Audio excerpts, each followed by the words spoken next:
Tank bund పై IMAX ఎదురుగా ఉన్న lake view park లో మహాత్మా జ్యోతిరావు పూలే గారి విగ్రహ ఏర్పాటు పనులను తెలంగాణ జాగృతి అధ్యక్షురాలు కల్వకుంట్ల కవిత పరిశీలించారు. అనంతరం కవిత మీడియాతో మాట్లాడుతూ 2.5 ఏళ్లుగా పూలే గారి విగ్రహం ఏర్పాటు కోసం జాగృతి పోరాటం చేస్తుందని అన్నారు.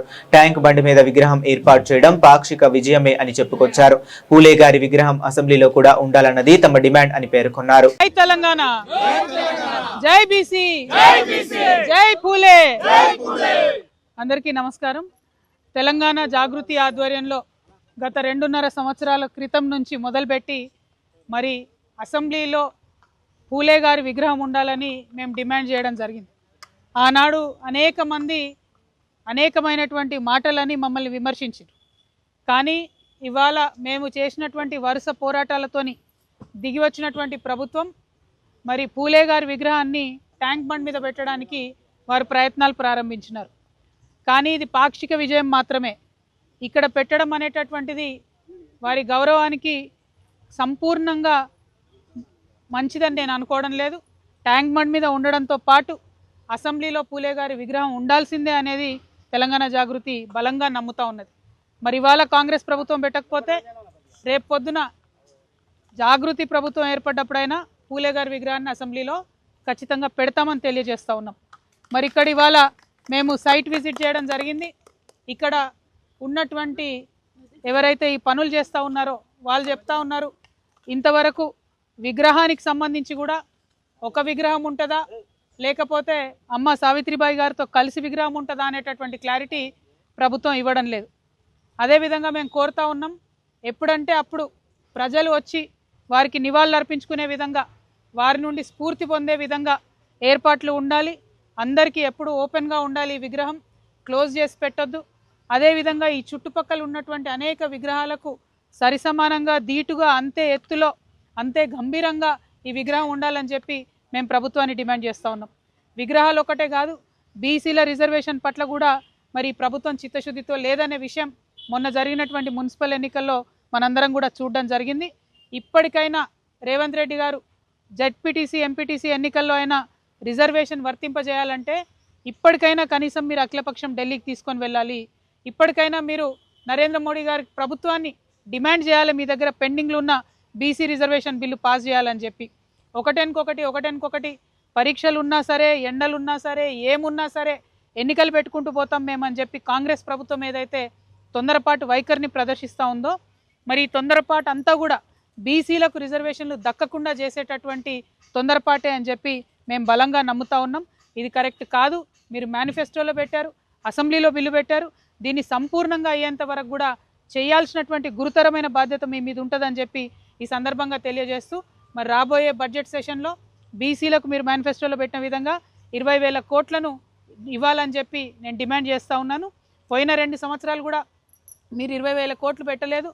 పెట్టిన దాంట్లో కనీసం 30% కూడా మీరు ఖర్చు పెట్టలేదు. కాబట్టి బీసీల పట్ల చిత్తశుద్ధి ప్రదర్శించాలంటే బడ్జెట్లో 20,000 కోట్లు పెట్టండి.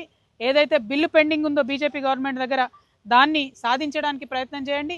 అసెంబ్లీలో పూలే బొమ్మను పెట్టడానికి కూడా ప్రయత్నం చేయాలని చెప్పి డిమాండ్ చేస్తూ, మరి చివరిగా తెలంగాణ తల్లి విగ్రహాలను పెట్టడానికి రాష్ట్రమంతా మీరు జీవోలు ఇచ్చారు. మేము మళ్ళీ మా జాగృతి నుండి చెప్తా ఉన్నాం, తెలంగాణ తల్లి అనేటటువంటిది ఉద్యమ కాలంలో ఎట్లా ఉండేనో అటువంటి తల్లియే తెలంగాణ తల్లి. బతుకమ్మ లేని తల్లి తెలంగాణ తల్లి కాదు, అది కాంగ్రెస్ తల్లి మాత్రమే. మీరు ఎన్ని విగ్రహాలు పెట్టుకున్నా, మీ అధికార దర్పం ప్రదర్శించి ఎన్ని జీవోలు ఇచ్చినా ప్రజల హృదయాల్లో మాత్రం ఆ బొమ్మకు అమ్మ స్థానం లభించదని చెప్పి తెలియజేస్తూ, బీసీల పట్ల మీ చిత్తశుద్ధిని ప్రదర్శించుకోవాలని ముఖ్యమంత్రి గారిని డిమాండ్ చేస్తా ఉన్నాను. Thank you. జై తెలంగాణ, జై జాగృతి, జై పూలే.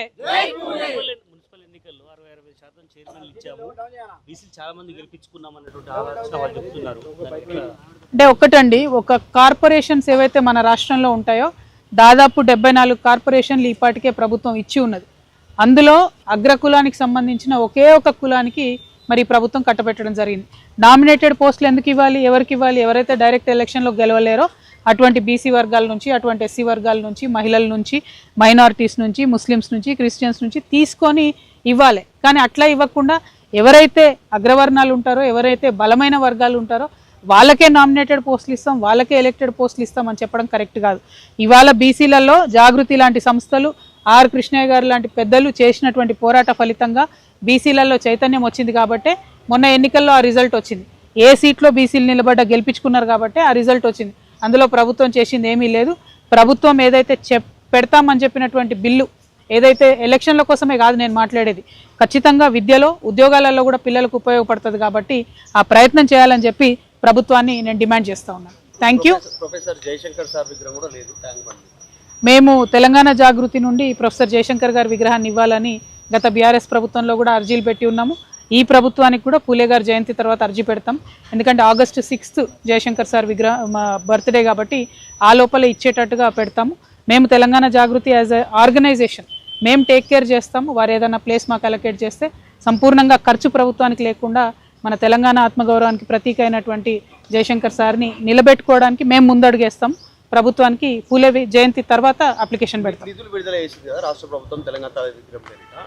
గతంలో బీఆర్ఎస్ ఒక స్టేట్మెంట్ చేసింది, సెక్రటరియట్ ఎదురుగా ఉన్నటువంటి రాజీవ్ గాంధీ విగ్రహాన్ని తీసేస్తాం, సెక్రటరియట్ లోపల ఉన్నటువంటి విగ్రహాన్ని కూడా తీసి తరలిస్తాం, ఒరిజినల్ తెలంగాణ తరలిస్తాం. మరి ఇప్పుడు రాష్ట్ర వ్యాప్తంగా పెడతా ఉంటారు, నిధులు విడుదల చేస్తుంది. మీరు ఏంటి మీ స్టేట్మెంట్? నేనేమంటున్నా, ఇవాళ అధికారం ఉంది కాబట్టి ప్రతి చోట పెడతాం, ప్రతి కలెక్టరేట్లో పెడతాం అంటున్నారు కదా. అట్లా బలవంతంగా ప్రజల మీద ఒక ప్రతీకను రుద్దినటువంటి ఏ ప్రభుత్వాలు కూడా బాగుపడలేదు. వినాశకాలే విపరీత బుద్ధి అంటారు. కాబట్టి ఆ ప్రయత్నం కాంగ్రెస్ ప్రభుత్వం చేస్తుందని నేను అనుకుంటున్నా. అట్లా చేయకుండా ప్రజలకు నచ్చినటువంటి విగ్రహాలను పెడితే ప్రజలు హర్షిస్తారు. అంటే మున్సిపల్ ఎన్నికల్లో గొడవలు జరిగాయి, కేతనపల్లిలో సుమన్ అరెస్టు, ఇట్లాంటి అంశాలు ఎట్లా చూస్తుంది పార్టీకి? అంటే ప్రజలు హంగ్ తీర్పు ఇచ్చారండి. ప్రజలు సంపూర్ణంగా ప్రజల విశ్వాసాన్ని ఏ పార్టీ కూడా చురగొనలేకపోయింది. బీఆర్ఎస్ పార్టీ ప్రతిపక్షంగా విఫలమైంది కాబట్టి ఏ ఒక్క హామీ కూడా నెరవేర్చకున్నా కాంగ్రెస్ పార్టీకి ఇలా బెటర్ రిజల్ట్ వచ్చింది. అదే బీఆర్ఎస్ పార్టీ అడుగడుగున నిలదీసి ఉంటే ప్రజలకు కొంచెం కాన్ఫిడెన్స్ వచ్చేది. అట్లా కాకుండా మిక్స్డ్ రిజల్ట్ రావడానికి బీజేపీ కానీ బీఆర్ఎస్ కానీ ప్రతిపక్షాలుగా విఫలమైనవి.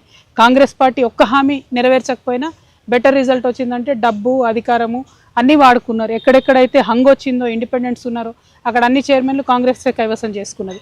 సో క్లియర్గా అర్థమవుతా ఉంది. సో ప్రతిపక్షాలు ఎక్కడైతే విఫలమవుతాయో ఇట్లా ప్రజాస్వామ్యం అపహాస్యం అవుతుంది. కాబట్టి మేము ప్రతిపక్ష పాత్ర పోషిస్తున్నాం. మేము అన్ని విషయాల్లో గవర్నమెంట్ ఎండగడతా ఉన్నాం. బడ్జెట్ రాబోతా ఉంది కాబట్టి అన్ని విషయాల్లో కూడా ప్రభుత్వాన్ని అడుగుతాం. ఉండబోతుంది. Thank you. జై తెలంగాణ.